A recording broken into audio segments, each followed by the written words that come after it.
অপরিচিত কোনো ব্যক্তিকে কোনো ওটিপি শেয়ার করব না।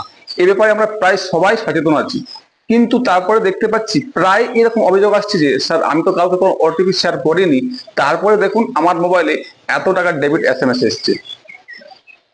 আপনি কাউকে ওটিপি শেয়ার করে দিতে কি হয়েছে?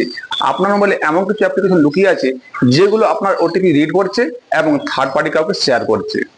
তাই এখনই আর দেরি না করে আপনি মোবাইলে চেক করুন আর আপনার লুকিয়ে থাকা অ্যাপ্লিকেশনগুলো রিমুভ করুন, নাহলে যে কোনো সময় আপনার মোবাইলেও এরকম ডেবিট এসএমএস আসতে পারে।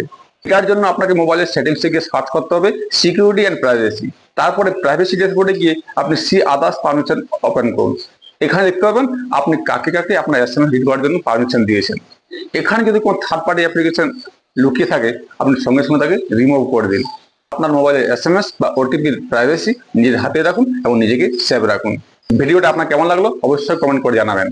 আর এরকম আরো গুরুত্বপূর্ণ ভিডিও পেতে আমাকে ফলো করে রাখবেন। আর যারা এখনো এই সেটিংস ব্যাপারে জানেননি তাদের জন্য অবশ্যই ভিডিওটা একটু শেয়ার করে দিবেন।